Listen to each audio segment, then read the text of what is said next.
Liverpool do the business and they confirm a spot in the knockout stages. Ajax as well, the goal-scoring machine that is Ajax. They also join Juventus and Bayern Munich in the knockout stages. And we have a few more clubs that bow out, including Shakhtar and AC Milan. PSG only get a point against Jesse Marsch. And we got this and so much more. Jonathan Johnson, Jimmy Conrad and his new haircut, Heath Pierce hanging out with Will Ferrell. This and much, much more. Champions League Qué Golazo weekend recap begins right now. Hey everybody, welcome to Qué Golazo, our Champions League Wednesday match day 4 recap. Thank you so much for being part of the family. Thank you. 4,000 subscribers on YouTube. Thank you so much. It's because of you. So thank you. All of us are clapping. And please keep bringing your friends, your family. I can't emphasize this enough. And we want to hear from you in this show. If you're a Liverpool supporter, how happy are you? Ajax, I want to hear from you. I want to hear from everybody. Drop the questions for Jonathan Johnson about PSG. Drop Jimmy Conrad a question about anything you want. Americans as well. No, he's got his Vuvuzuela. So you may get the answer na Vuvuzuela every single time. And Heath Pierce will tell you everything about him being in Anchorman 3 very, very soon as well. But welcome everybody. And by the way, if you're listening to this on a podcast, please leave a rating and review on Apple Podcasts, Spotify, Stitcher, etc., etc. Right there. Champions League Wednesday recap. A lot of action, a lot to discuss. Let's begin with Heath Pierce. Looking good today. How are you? I'm doing all right. Thank you.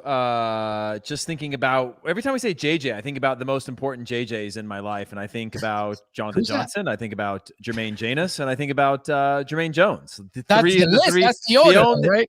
Yeah. This JJ is top of the list. I mean, what have the other two done for me today? Oh, what have you done for me lately? Jimmy Conrad, how are you, bud? Good haircut. Looking so good. You know what? I appreciate that. But hopefully it's not as unsettling as Heath Pierce without a mustache or any kind of facial hair. It's really throwing me off right now. He looks about 10 years younger. Great to see young Heath joining us today. But no, another exciting round of games in the Champions League. Excited to dig in and all to the details with all you guys. Absolutely. Hey, Jonathan Johnson, our producer, Des Norris, says when Heath was saying your favorite JJs, no love for JJ or Kocha as well, right? I mean, he needs to be added in that, JJ, don't you think? Yeah, definitely. I mean, I really expected to be at least below him on the list, but glad to have made it above the rest. You're number one. Do you want to be number one or no? I'm delighted. I'm delighted. Can't make anyone happy anymore. I'm delighted to be number one. I'm not delighted because I made the mistake of having a watch party based around PSG's game with RB Leipzig. Oh, you did? Well, we're going to talk about that, everybody. Don't worry about it. And as we mentioned, if you have a question or a comment, please drop them in. And we're going to, if we don't bring it up, if we don't say it, at the very least, our producer, Des Norris, will show it on the screen. But look, we have a great team today. Heath Pierce, Jimmy Conrad, Jonathan Johnson. Oh, already they're coming in. Thank you so much. That's from Juan Trong. Heath and Jimmy, I do agree with you on your recent podcast. You are very handsome indeed. Wow. Indeed. Wow. What a way to start. I love that. That's not something I would say. That's something Jimmy would say. But if the people agree, I'm not going to stop them. Well, I think that account was Jimmy's burner account that just said that, right? I can't confirm or deny any rumors at this time. Busted. You can't see Jimmy's hands. He's always tweeting in on these shows, or live commenting. By the way, Jimmy and Heath have a USMNT hour every single week. And of course, that gets really tasty next week. So make sure that you do it. By the way, tell us where you're coming in from, where you're tuning in, where you're watching this. We would love to hear from you. We love the fact that this show is super international. So please let us know. All right, let's begin. Liverpool. My goodness, what a team. They beat Atletico Madrid 2-0. Basically, nobody, including Diego Simeone, was not prepared for Trent Alexander-Arnold in this one. Felipe with an interesting red card, which we'll talk about in a second. But Liverpool win Group B, and they confirm a knockout stage spot. Nobody really argued with that one. Nobody thought that it wouldn't happen, but just the manner that they have controlled this group. Let's begin with you, Jimmy Conrad. Liverpool against Atletico Madrid. Another great performance from Jurgen Klopp's side. Yeah, 100%. We knew that, and we talked about it in the preview, that Mo Salah was probably going to get stacked up, right? They were going to probably commit more numbers to slowing him down. That was going to create space for other players. Now, I thought that was going to be the front line. Well, it turned out Trent Alexander-Arnold was going to get a little more space to hit some crosses from a deep line area. Maybe not too deep, but deep enough to put it into good spots.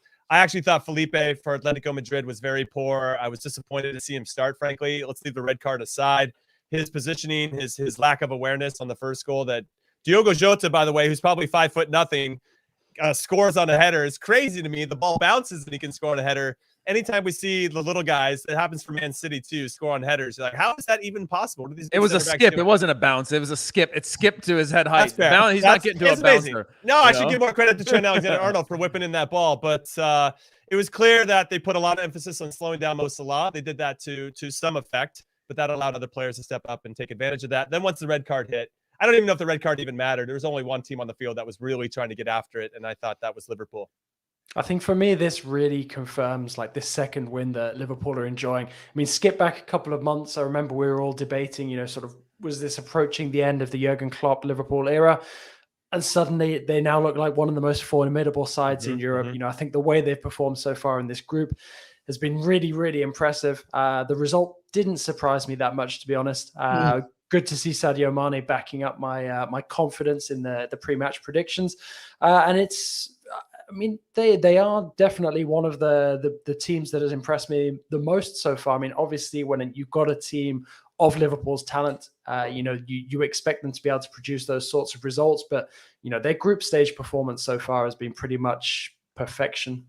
Yeah, one of the things I wanted to obviously say about that is I know we've been talking about how good the form of Trent Alexander-Arnold has been this year, but I think more credit needs to be given to the fact of being left off of that Euros roster. And for a player of his size or his caliber to be able to bounce back and take that on the chin and then actually see that rise in form and consistency, I think some credit should go to that. And then obviously lethal is the only way that I can describe Liverpool. When they get in and around the goal, they don't seem to miss chances, and it doesn't matter who it's falling to. It's like a domino effect that as soon as that attack begins, they're just so clinical, and I don't know. It's hard to describe that if you're not watching the way that they play right now. It's hard to describe that 1, 2, 3 passes, they're in the box, and it's a finish every single time. Yeah, they create a lot of opportunities, but when it looks like that build-up coming, you can almost see the goals happening from very early on. And then again, the entry pass, the final pass, the finish, they're all sort of world-class levels right now, and that's almost impossible to stop.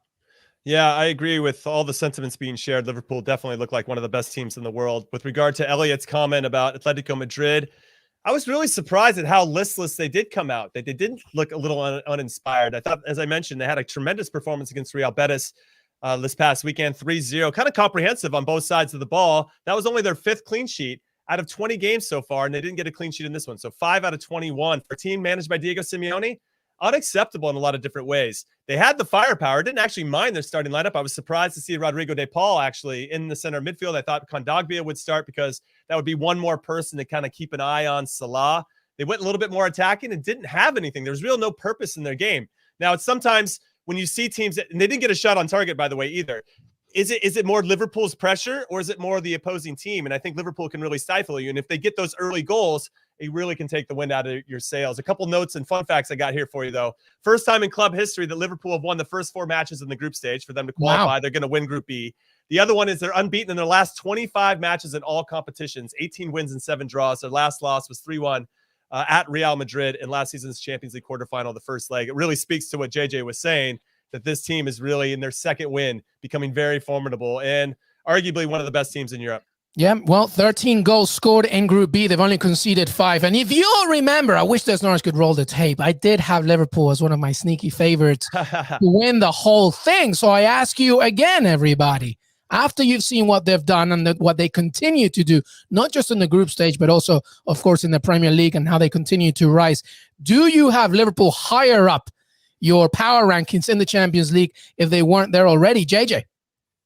Yeah, I think they definitely have to be up there among the favourites at the moment. I think maybe the only real concern for Liverpool between now and the end of the season is that, they don't manage to maintain this level of intensity. I don't have too many worries about them at this moment in time, looking at the way that they're performing both domestically and continentally, but a lot can change, especially in and around Christmas time, as we know, with the busy schedule in the Premier League. Yeah. But at this moment in time, it's really, really difficult to pick out many better teams than them, both in terms of their Champions League and league form. Yeah, I agree with that. I think the only thing that I would add is that they're not even at their best when you look at Virgil van Dijk and the ability that he has. He seems kind of in that 90 percentile. And of course, no player is ever at 100% once the season starts. They're constantly battling something. But for him, from a confidence level and leading that back line, they can only get better. And at this point, they're already one of the teams. So I think that upside or them surprising me or going even further is going to be based on that ability for that back line defensively. Because, you go into the Champions League, you go into the knockout rounds, it just takes one poor day or one off day where your team's not cohesive. We know they can score the goals, but if they're going to give those up, they can find themselves out of the tournament as well. But I think at this point they still have room to get better, which is exciting. Yeah, I agree again with you guys. I mean, this is good points here. And Daniel Kane has a great comment. Liverpool versus Bayern Munich in the final feels like Thanos, inevitable. What I'll say, and I love that comment.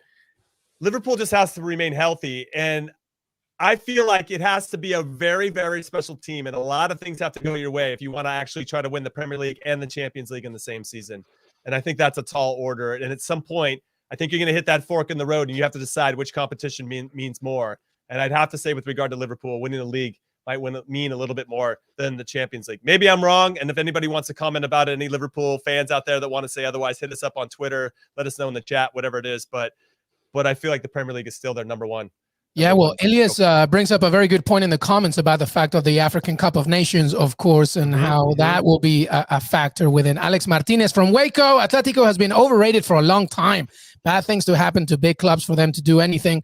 Their coach should be fired. Alex, calm down. Are you a Real Madrid fan over here, I think? Listen, first of all, I think that fans of La Liga are probably going to get upset, but I think this just shows sometimes why the Premier League can be very dominant. When you have a team like Liverpool feeling so good, I mean, they're clearly one of the best teams in the Premier League, but Atletico Madrid has not looked imposing at all in the entire season. And I think when you face a giant like Liverpool at this moment, you're going to showcase that. All right, we're not going to stick with just this game for the entire scenario. We got plenty more to come, but please smash that like button if you haven't already, and keep those comments coming. I love it. We've got Waco, NYC. Tell us where you're watching and give us some more questions for Jimmy, Heath, and JJ. Speaking of JJ, Paris Saint-Germain, JJ, as they draw 2-0. He's already shaking his head against Jesse Marsch and Leipzig. Jenny Wijnaldum, though, a person you interviewed for CBS Sports, he got a nice little brace. Donnarumma with a big save. Couldn't save another penalty, which was Dominic Szoboszlai's equalizer. So it ends 2-0 as Leipzig tie PSG. And it's not necessarily that favorable in terms of the Champions League for Jesse Marsch, but a point-to-point against Paris Saint-Germain, JJ. Yeah, absolutely. When I was shaking my head, I wasn't shaking my head at Jesse Marsch. I know. Don't worry. I'd like to point out that I did tip them for the draw. I went for 1-1 instead of 2-2. But no, there's so much to unpack from that game. I thought PSG's beginning of the match was catastrophic. They deserved to be down by more than a goal by the time they got back into it. Delighted for Gini Wijnaldum to finally get off the mark. I think that'll do wonders for his confidence. But PSG have so much to be thankful for, with Gianluigi Donnarumma in goal, being so formidable when it comes to saving penalties. And, I think it was written that Christopher Nkunku was going to score in one of these two games against PSG. And it's just surprising, really, that PSG didn't concede again, right up until the end. Obviously, a very disappointing way to do it. But, I think we probably all knew that kind of result was coming. PSG, once again, looking far from convincing. And, just adds more fuel to the fire that, is building around Pochettino at this moment in time, because, I've really struggled to be blown away by PSG at any point this season. And I'm one of those people who would have tried to be as positive about PSG where possible. Yeah. I see the color of that shirt you're wearing. That's a very PSG color you got on today. And don't say it's the lighting either. I'll take it from the RB Leipzig side. Oddly, and this may seem bizarre, but for Jesse Marsch specifically, this seems like a huge result, right? I think for this team to be able to get that, they're obviously struggling. It gets them off of the goose egg of points in the group, and obviously they're not going to make it to the knockout rounds, but a big step forward. And I look at it, and Szoboszlai scoring that penalty at the end sort of feels like a reward for Jesse Marsch, who had him at RB Salzburg before, starting to find that cohesion. But I look at Silva and the penalty, and I went back and I looked at his stats from last year, obviously in the Bundesliga with Eintracht Frankfurt. 28 goals and 5 assists. And obviously he's got 2 goals, 2 assists right now. You can see what kind of informed striker he was. I mean, that was more than double his greatest season ever last season. And that sort of wind has been taken out of his sails, and it seems not confident, obviously dealing with some injuries as well. But overall, I just look at Jesse Marsch and I say this has to be a good result. If you look at the team that he have, obviously Nkunku scoring a goal, another big step forward for them. I know it doesn't really fit the narrative of them not getting results overall and that they should do better for an RB Leipzig and the talent that they have. But I think it's at least something positive for Jesse Marsch to take from it. Hopefully the Red Bull board, global board, sees him as somebody that can continue to take this project forward.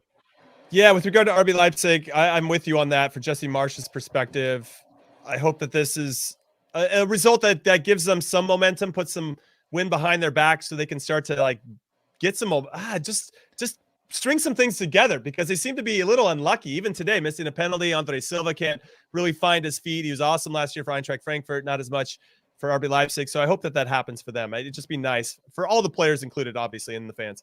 Now, my question's for JJ. I look at this PSG team, and I don't know what the best lineup is for them. And I don't know if Mauricio Pochettino knows either. It seems like he's trying to find that balance between hard workers and his super talented world-class guys. But I just don't know if it's there. I don't know if they have that right collection. And if so, I mean, they can't go out and spend any more money. They've spent all that they need to spend ultimately. So I want to throw it at you, because I'm frustrated. I'm not even a PSG fan. That's not true, Jimmy. They went and got all these players for free this summer. They haven't spent anything, you know? That's true. That's true. But to them, it's free. I wanted to get your thoughts, JJ, because I know you're kind of living and breathing with it every single day.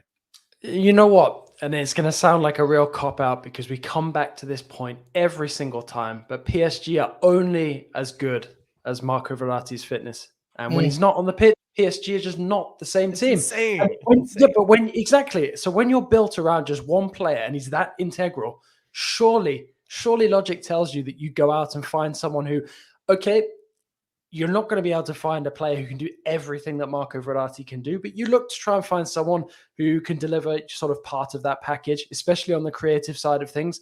Have PSG done that? Not just this summer just gone, but the last couple of years, they haven't. You know, with all due respect to guys like Gini Wijnaldum, to Ander Herrera for all the goals he's scoring, Idrissa Gueye, for the prowess he's showing in front of goal this season, PSG don't have another really creative central midfielder aside from Marco Verratti. And when he's not in the team, they don't click. And this was before Messi came in. It's been a problem, since Neymar, since Mbappe arrived at the club. It's been a problem for years. And, since PSG moved on from the likes of Thiago Motta and the likes of Blaise Matuidi, there's been such importance placed on Marco Verratti, so that when he misses games like he's doing at the moment because the injury he picked up against Marseille, they're just not the same team. And that's just one of a number of problems Pochettino is facing. He hasn't had, a full pick of fit players, at any point so far this season. He's dealing with a rebuilt squad, which, okay, I'm sure the majority of coaches in Europe, their heart bleeds at that thought, given the players available to Pochettino. But I wrote something about this ahead of the game. Sure, we can have a bit of sympathy with Pochettino up to a point, but also at the same time, if he can't get all of these star guys out onto the pitch, there's going to come a point where it starts not really mattering. And all at the end of the day that's going to matter is the performances and the results. And at the moment, the performances aren't that good.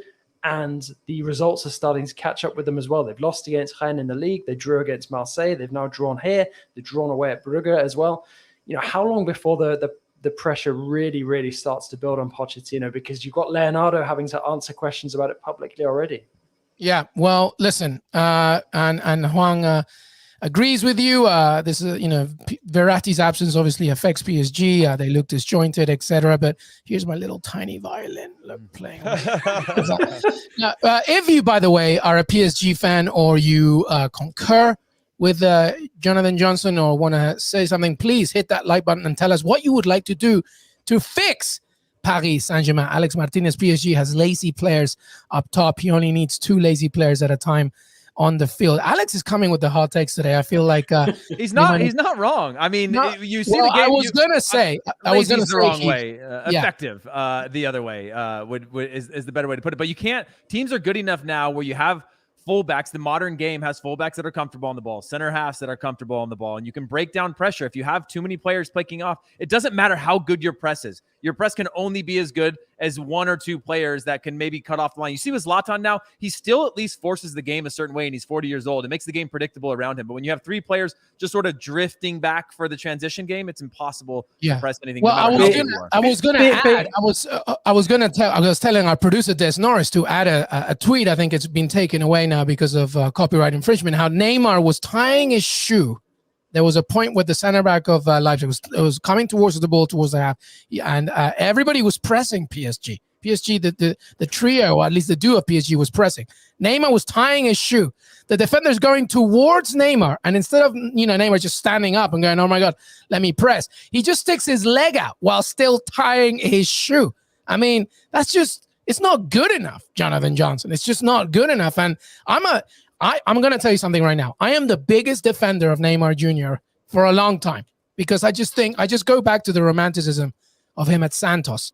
And I always like to think about that kind of player, but it's not him. I'm not making him a scapegoat, but come on. Verratti, completely agree, but come on, get it together. I mean, this is the Champions League.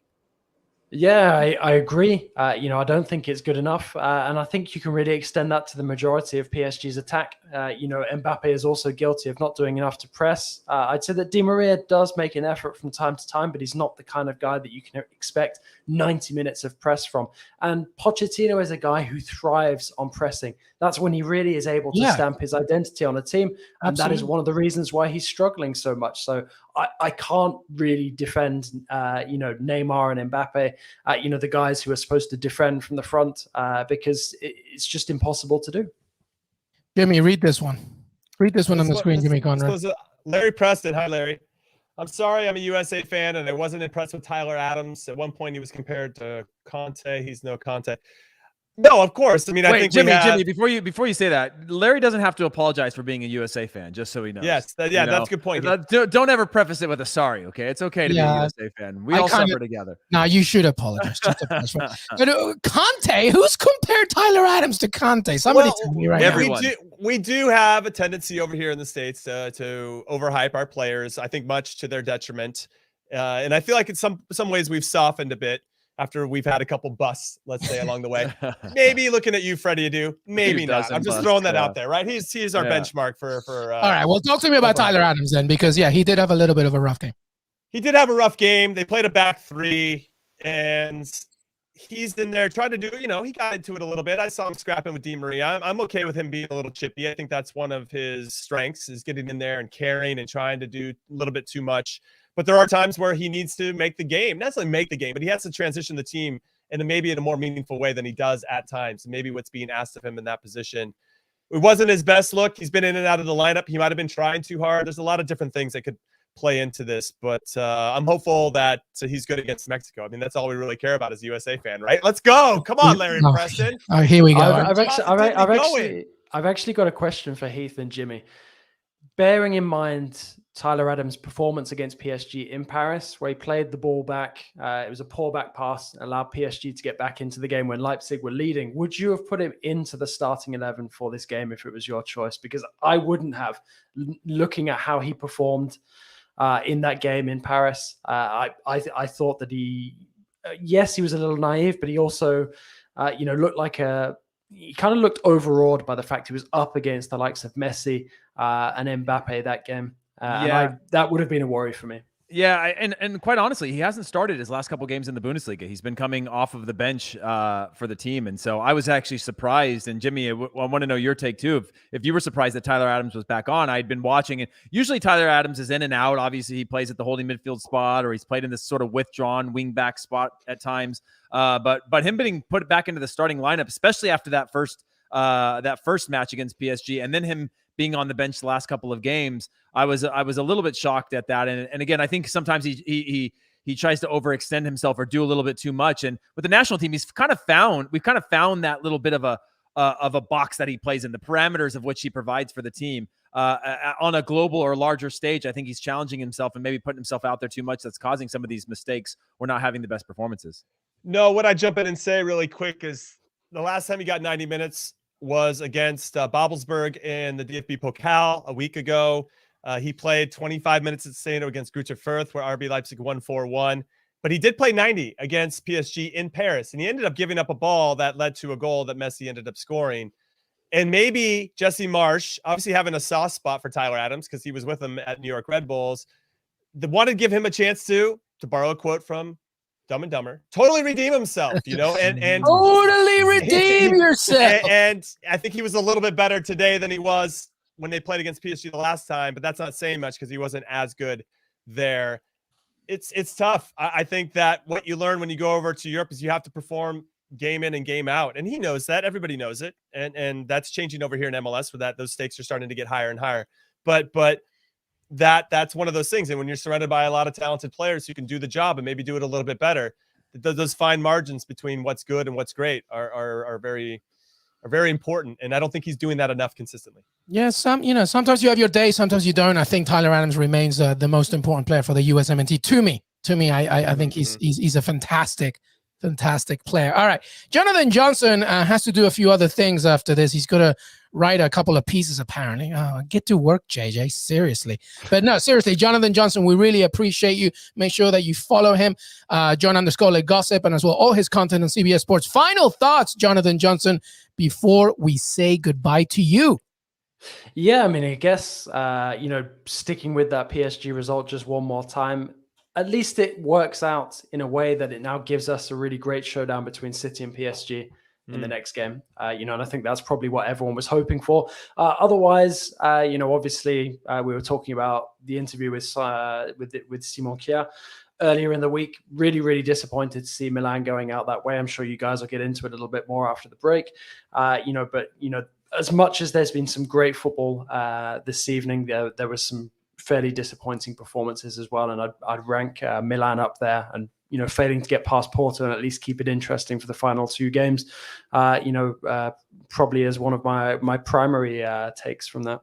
Well, Jonathan Johnson, we appreciate you, my friend. We will see you next time. Thank you, JJ. Thank you so much. As JJ says goodbye to us, we are going to come back. We're going to take a break. But if you're watching this on YouTube, by the way, that literally just means half a millisecond. If you're listening on Apple Podcast, Spotify, or Stitcher, or any audio, that means a little break. And then we'll be back. And then we'll talk about Ajax, the amazing Ajax, as they beat Borussia Dortmund and the wonder that is Sebastian Haller. So we'll be back. Qué Golazo Wednesday Champions League. Qué Golazo Rica. We'll be right back. Hey everybody, we're here. We told you not going anywhere. Tell us where you're coming from. Smash that like button. Ask the questions. Jimmy Conrad, Heath Piers, who, by the way, are going to take over this show a lot next week as the USMNT return. Massive game against Mexico and then Jamaica as well. So much great content. All right, let's keep going here. Ajax, Heath Piers. Ajax are so good. They book a spot in the knockout stages. They beat Borussia Dortmund, 4 wins. They've scored 14 goals, only conceded 2. I mean, where do I begin? What a great performance once again. Even though Borussia Dortmund did do their thing and try to sort of redeem themselves in this match, Ajax comes out victorious away from home. What do you make of Ajax?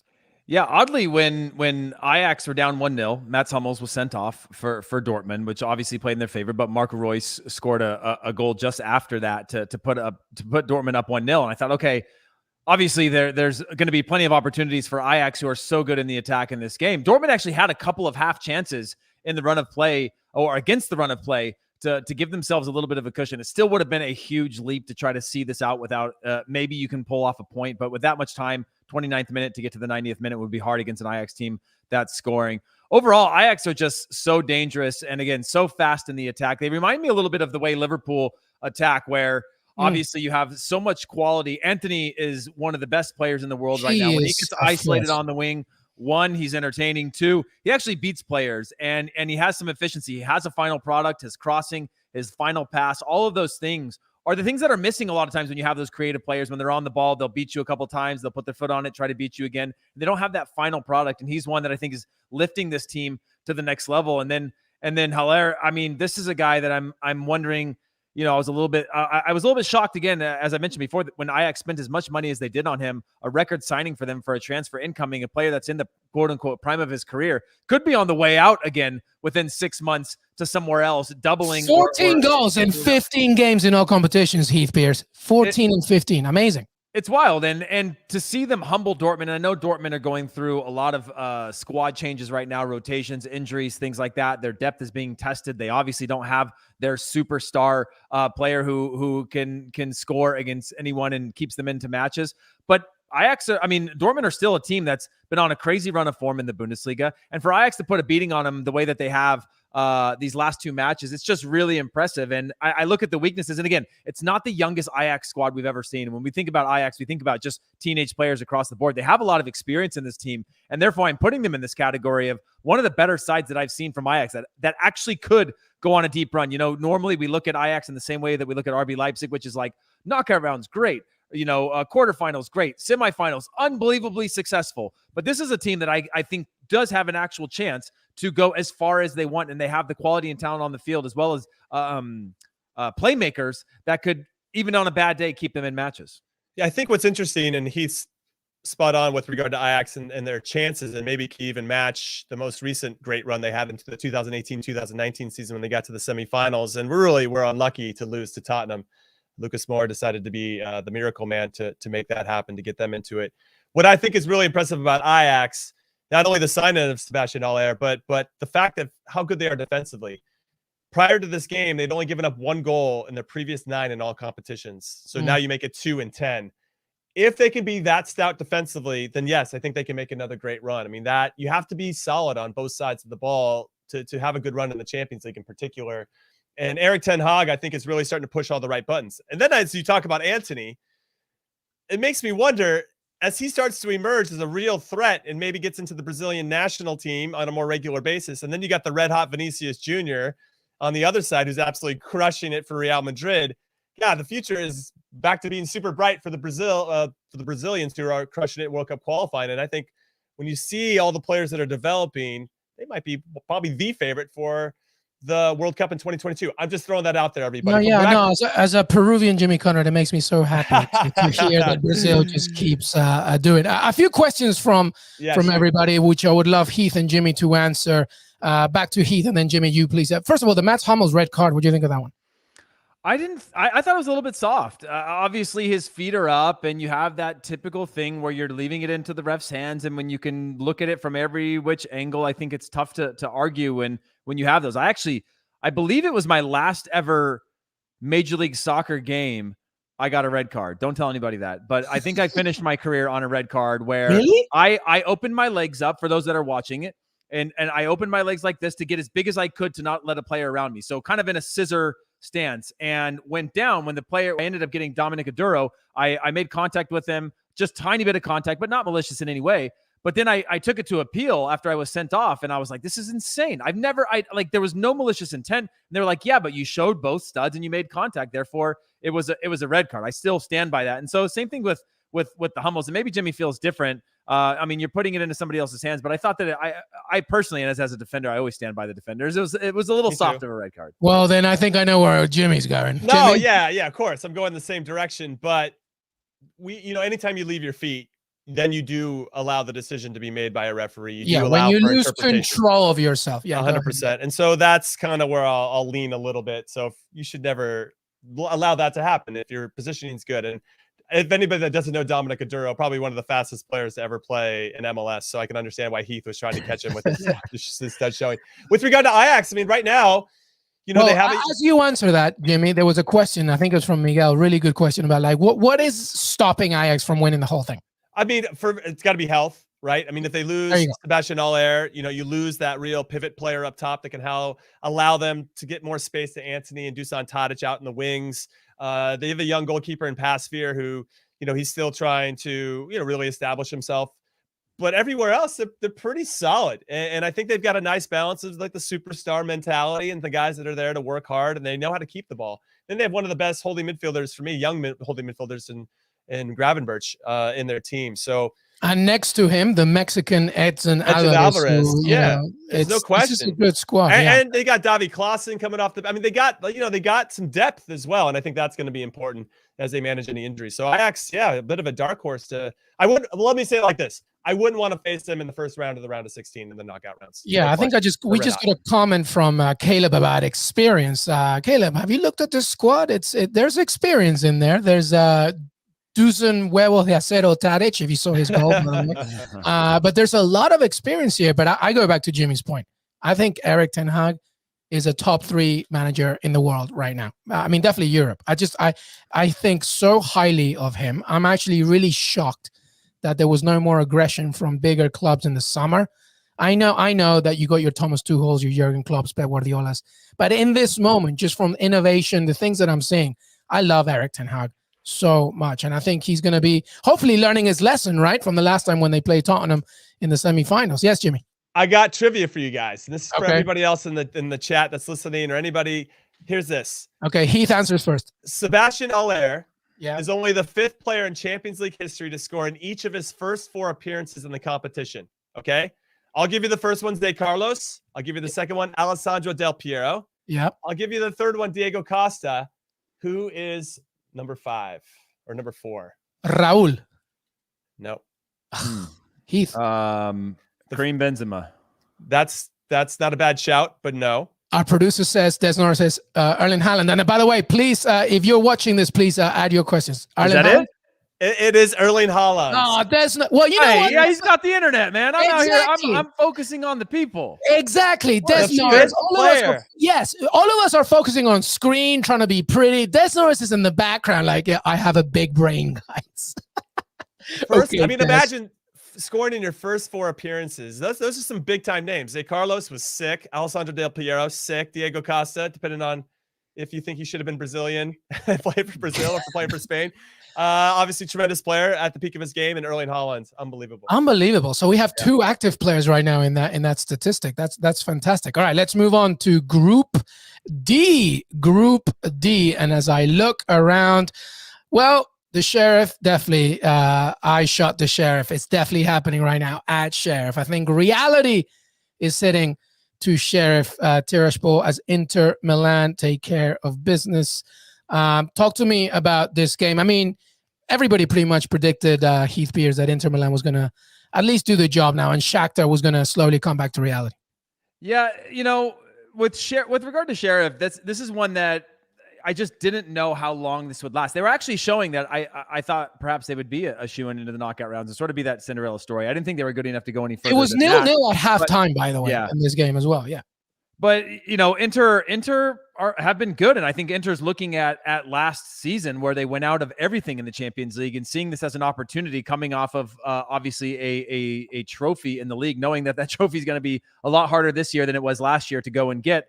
To see if they can make a run of it in the Champions League. They're taking this very serious, and obviously after the 0-0, being able to score 3 goals is really impressive. And again, they should win against Sheriff, right? Sheriff are a solid side right now in terms of the form that they're in and being dangerous, but Lautaro Martinez and Edin Dzeko are far better than any players that Sheriff are going to roll out on the field. And to be able to have a fundamental result like this shows just the progress that Inter are making in Europe and prepping themselves for the knockout rounds. Yeah, I agree that Inter had to beat Sheriff. I mean, there was a lot at stake here. Obviously, getting 4th in their group last season wasn't a good look at that time. Obviously, I think it helped them end up winning the Scudetto because they had more time to rest and prepare for weekend games. But that said, they couldn't allow that to happen in a group where it was clear they needed to get through.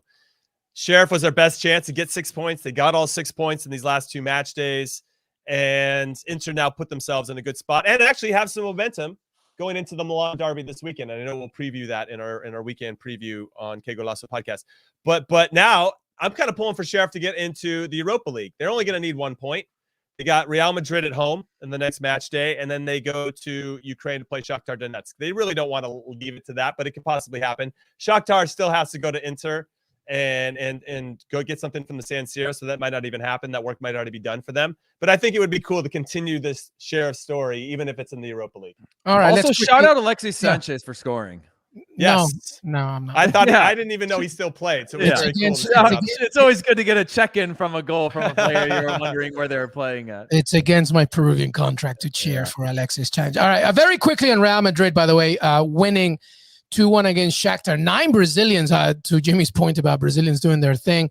Absolutely, Caleb. Vinicius Jr. right now lighting it up. Not selected for the Brazilian national team for these World Cup qualifiers, but Karim Benzema scored Real Madrid's 1,000th and 1,001st Champions League goal as well. And Real Madrid advances to a record of 3-1. Benzema, by the way, has scored 12 goals in his last 10 Champions League appearances and becomes the 4th player to reach 75 Champions League goals. Ronaldo, Messi, Lewandowski, Benzema, as it should be. Very quickly on Real Madrid, Heath Pierce. When I was thinking about when Jimmy said earlier in the show about Liverpool saying which would they prioritize, the league or Champions League, I immediately thought about Real Madrid. Same thing. Which would you prioritize in a year like this or any year? They're one of those clubs that I just don't know which one means more to them. I know what it means to Barcelona to win the league year in, year out. It's like they've settled into being this European giant in Champions League, obviously being the kings of Champions League. But again, Karim Benzema showing that he's ageless, and Vinny Jr. having the 2 assists to his 2 goals. You could see why I had the shout that I thought Karim Benzema could have been the one that scored in his first 4 appearances. But when the 2 of them on the same page and the way that they're interacting together, whether it's setting up, whether it's they're playing off of each other, allowing each other to create more space, having 2 threats now that are different. And when you're building out a team sheet of saying, here's how we're going to defend against Real Madrid, it just changes the whole dynamic on how you approach. And it's starting to allow, similarly, when you have a Ronaldo on the field, him to be Karim Benzema to be isolated in these spots where he's showing that he's a killer. If he gets these opportunities in front of goal, he will punish you. Jimbo? Yeah. No, I just wanted to say shout out to Shakhtar for scoring their first goal of the competition. That was really all I wanted to add to that.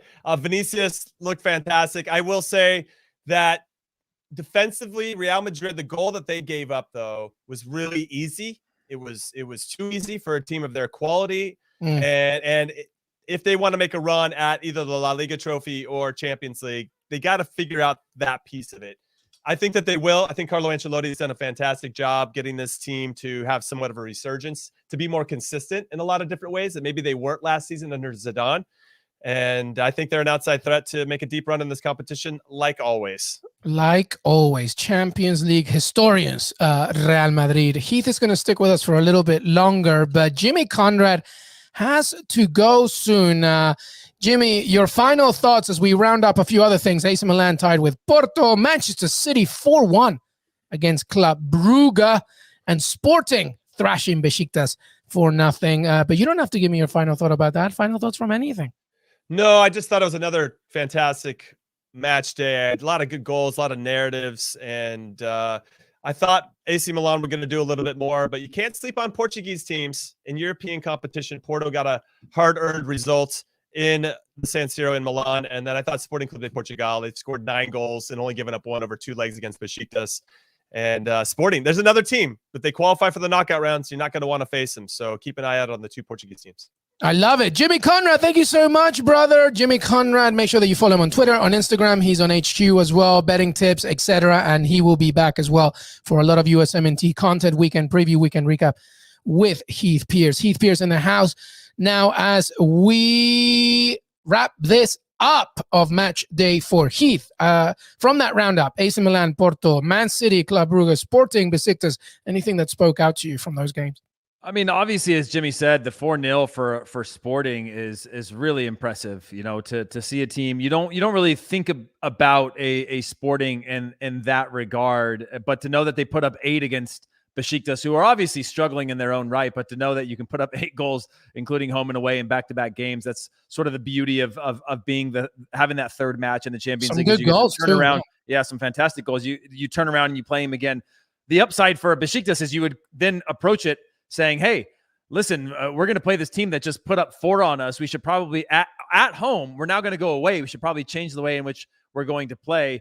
Besiktas obviously didn't do that. They had a red card in that match as well. And so really impressive performance from Sporting, who I think, again, are as Jimmy mentioned, could be a sleeping giant in this competition. Obviously not a sleeping giant because they're showing that they can score goals, but maybe still undervalued or under-respected in the way that they could be in the knockout rounds. Definitely compared to others, sleeping giant. And by the way, Sporting has every chance of making this because they're tied on points in Group C with Borussia Dortmund. Besiktas are out, obviously, with 0 points. But Man City as well, quietly doing their thing, and actually they top their group now. Yeah, Keith Pierce.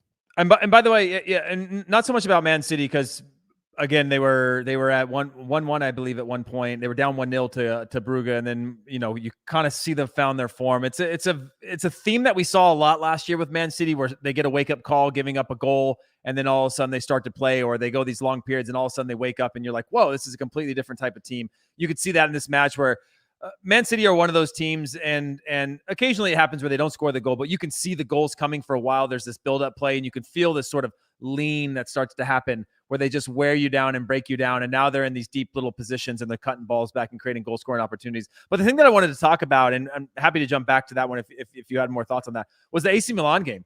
And we're sort of seeing the trend with AC Milan now on 1 point now after 4 games, bottom of the table. Atletico Madrid are just above them on 4 points. FC Porto are on 5 points. Liverpool which is amazing. Second in the group, yeah. Fantastic. And I'm seeing this AC Milan thing where I don't think AC Milan are actually, and you can see the table now if you're watching this on YouTube. Milan have the makings of the same thing that Inter Milan had last year. Jimmy mentioned it before he jumped off.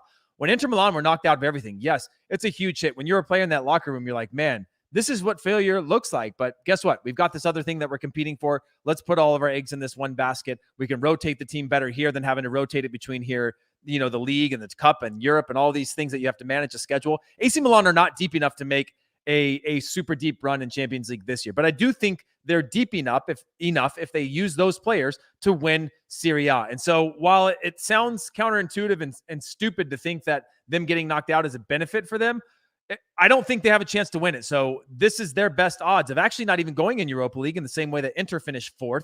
It sucks. It's not a great thing for the league or exposure, showing that you can't do well in Europe, but it ultimately helps them in the long run in their quest for a title. Yeah, well, exactly right. The blue narrative of Inter Milan from last year when they got knocked out and they couldn't make it to the knockout stages could go to AC Milan on the red side. And, you're fighting hard with Napoli, who also have their own ambitions as well. And you probably want, as you mentioned, as you said, all the eggs in one basket. All right, well, that's it. Des Norris, I don't know if you're going to put up the entire standings. You don't need to, but that was match day 4, and we're closing in the end of the group stage. Heath, has your power rankings moved at all? Do you have a favorite still? We discussed yesterday Bayern Munich, Man City remains. I have 4. I have 4 who are, and a 5th that's really sneaking in. Do you have any changes in your power rankings as we look ahead to who could possibly win this whole thing? I definitely have Man City up there. I think Liverpool have gone up my power rankings as well. The issue with them again is, are you really going to see them top of the league and Champions League in the way that they're scoring goals right now? Potentially, but at a certain point, as you know, you start to sort of things start to take a little bit of shape, and it could be the league title that they want to go after. I think that's a more important one for them. They've shown that they can win the Champions League. The Champions League also, you never know what that draw is going to be. It's all about draws and who you're playing against, the time of the year, the form of the team, the actual injury reports of the team. And so there's different things than having to be consistently good for 38 matches in a season in the Premier League. So I think Liverpool, I have them higher on my list. Ajax, as you know, I'm a big fan of them, and I would say that they're my sleeper pick to reach a semifinal and perhaps knock out one of the giants like a Man City or a Liverpool. But what are your 4? Well, actually, my friend, to you saved us a lot of time. Mine's exactly the same, especially Ajax. Ajax, to me, honestly, maybe it's the romantic in us, Heath Pierce, that we want to see a team like Ajax kind of win the whole thing. But, they have a history, they have experience, they have a manager that I really respect. They have experience, they have youth, and they have a lot of young players who have been, this is the thing about Ajax that everybody needs to know. They are a complete system, whether you're 6 years old entering the academy to where you're a senior. And I think that really translates really well in European competition. And they didn't try to start a super league as well. So we all want to root for them. Yeah. That's right, Desnard. That So that's well said, I'm Des. with you. But do you not have Chelsea in there, or Yeah, no, Chelsea. Chelsea is an automatic pick, right? The problem is that with Chelsea, they scare me a little bit on how sometimes conventional they can be, and I think that might be a problem for them this time around, especially if there are key injuries. But they always have to be a contender because scoring against them is almost impossible. But I think the power rankings have not left me. I always had Liverpool high up there. I still think Manchester City, even though they've just lost once in the Champions League, and that was against PSG, which, by the way, they were the better team in that game.